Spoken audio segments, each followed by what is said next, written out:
Welcome back to this series. We continue to just put together a couple of sessions that are going to cover the core of project management in terms of the content I learned doing a PMP and a master's that I would not have picked up while working in the field, because I know many of us work in the field and that's how we learn most of what we know about projects. And I wanted to bring this series to help with augmenting that with a little bit of the concepts. So today we're going to be looking at the power of project kickoffs, setting up your team for success. And to those who don't know what a kickoff is that initial deliberately planned conversation, exploration, sharing of information with the project manager and the project team. And we're going to get into why that's important and how to coordinate that. Before we do, let me remind you, I'm Rohan and I'm a senior project manager. I've been doing this for a while. I have a strong interest in training and coaching. Hence, I'm doing this video series. Today, we're going to be looking at, let's start with the story of the hat.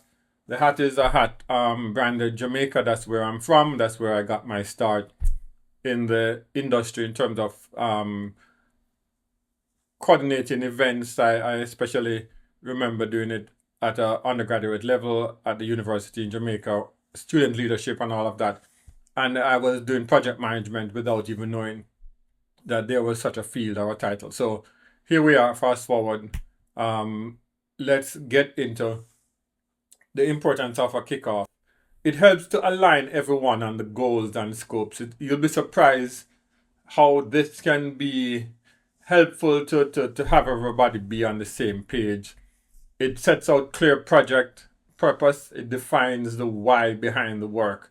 And sometimes that's what you need to get the motivation and to get people feeling connected with the project.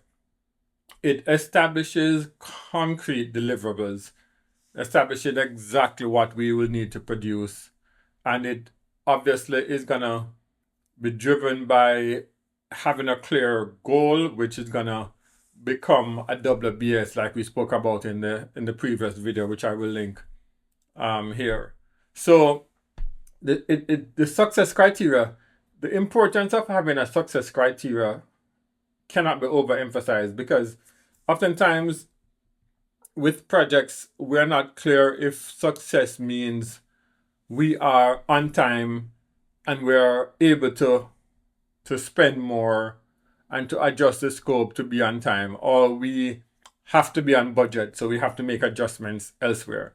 Those types of constraints, and when those are defined at the onset, and we understand what success is, if it's quality of the product, it just has to be top notch, and we will throw whatever it takes on it. So defining those success criteria is super important at the very start. Establishing clear roles and responsibilities, the project sponsor providing the resource and the executive support, and how we report to that layer of leadership, the project manager who is coordinating the team, task, and monitoring progress. The team that's going to be leading the project, executing specific deliverables based on their expertise, and the whole host of stakeholders. Stakeholders is such a wide possibility.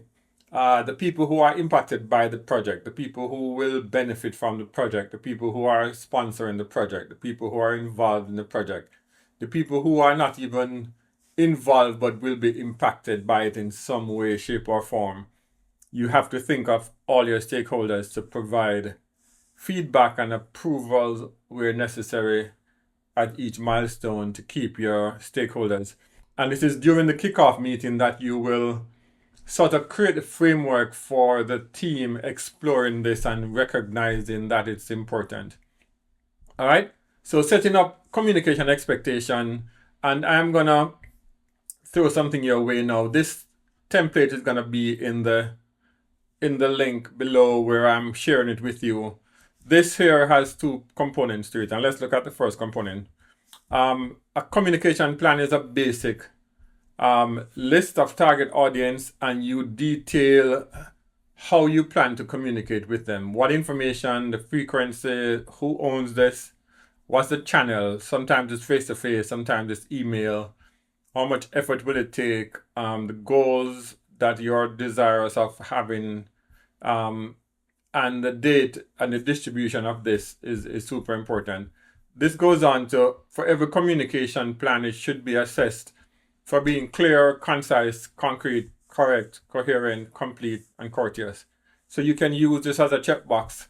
So this template I find is super useful. I strongly believe in templates. I strongly believe in, if the work can start with something to modify, then you're gonna get lots of benefits from it. So I will share this with you. It's in Smartsheet. You can easily convert it to Excel, Google Sheets, Word document, whatever other platform you are utilizing. So setting communication expectation is super important. Identifying risk and constraints super early. I hinted a little bit at the constraints. Let's talk about the risk a little bit. Brainstorming potential obstacle, high level, throwing it on the wall, just mentioning that these things are happening. Impact assessment, again, very high level, evaluating severity of each risk. This is mentioned here as a part of the kickoff, but this is more creating a framework to say, hey, that's going to be a part of what we will do as a project team, because you're not going to achieve all of this in a kickoff meeting. Mitigation plans, setting up a framework for that, ongoing monitoring. So it has a lot to do with setting expectations and sort of having the team understand that this is what is to come, this is what we're embarking on, this is the why, this is the how, and you are the who, and we're going to work on it together. It helps off the bat to build team rapport and get buy-in, face-to-face interaction if possible. If it's a Zoom session, then that's the new norm in many industries now, with people being scattered. It helps you to share understanding, ensure that everyone sees and understands the big picture, and everybody has a voice, and there is some amount of collective ownership for the project's success. One of the things that is crucial in this kickoff is to establish an information sharing system. And many projects, and I'm gonna pause for a minute on this. Many projects have an issue with communication, and it's the first word we throw at a problem to say, hey, there's no communication, hey, there's lack of communication, hey, there's poor communication. We have to be more deliberate and more formal about how we communicate. And I want to have that established from the onset. And this is communicating about scope. Where is that going to be captured? Schedule. To-do list. How and where is that going to be? How are we going to share? How are we going to know what each other is working on? So there are several project management tools that can help with tracking tasks, deadline dependencies. And you want to, at this kickoff, say what those tools are, because what you don't want is for, especially if your team is a mix of people from different departments, from different disciplines, all that jazz, you want to sort of create, if you can, a coherent system for communicating. Document repository. How are we going to share information? Are we going to go folder structure, 5 folders deep, and people have to learn that folder structure? Do we have an existing folder structure? Where is that going to be? What's going to be the nature of it? Who is going to own it? How are we communicating with the client? There's a lot of things to talk through there as a sort of high level. The communication platform, if you're going to be using whatever else is there, Teams, Slack, WhatsApp, whatever form of communication you are using, and what will be the protocol and some of the do's and don'ts. You want to mention those during the kickoff. So the kickoff meeting action plan, your pre-meeting preparation, you're developing an agenda, you're gathering resources, inviting participants, setting up an obvious meeting, and being deliberate about it.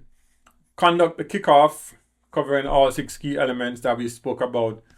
Document and distribute. Sharing meeting outcomes and decisions is an important part of it. And you then get into just executing on the project. So the kickoff, there's another document I wanted to share that doesn't come up explicitly but I wanted to mention it.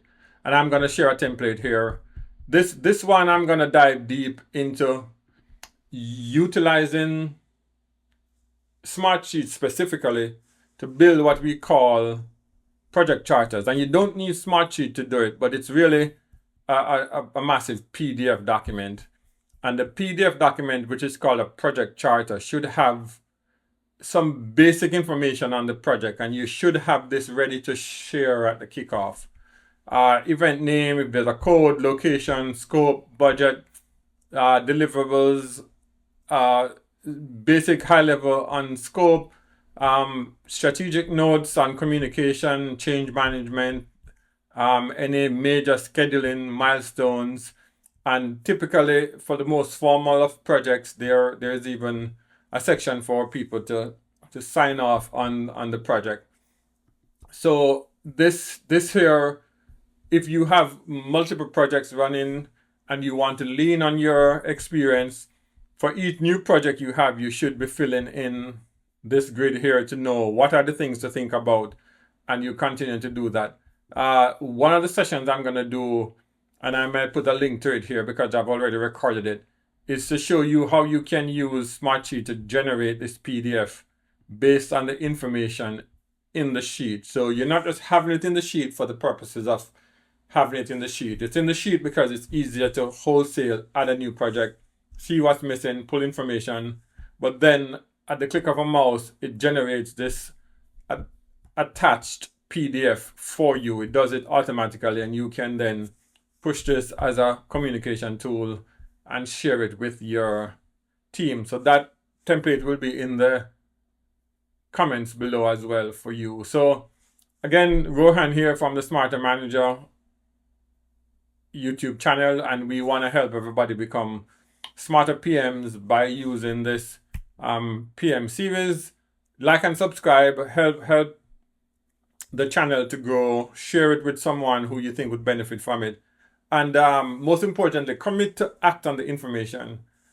Review the templates, add comments, but commit to act on this knowledge that I'm sharing. And I'm looking forward to the day when we can set up some live sessions so we can have more dialogue than necessarily me just walking you through these concepts. But the concepts are sort of simulated, they're sort of summarized from the many years of experience, the many projects that I've done. And I'm saying that at a minimum, these concepts are what you need to know, but incorporate them in your project management. If you have a small scope, have a kickoff for that small scope. Don't wait until you're the head for all the projects before you have a kickoff meeting. If you have a scope, meet with your team, have a kickoff, treat it like a project because it is a project. And what that will do, it will give you time under your belt with practical, real experience.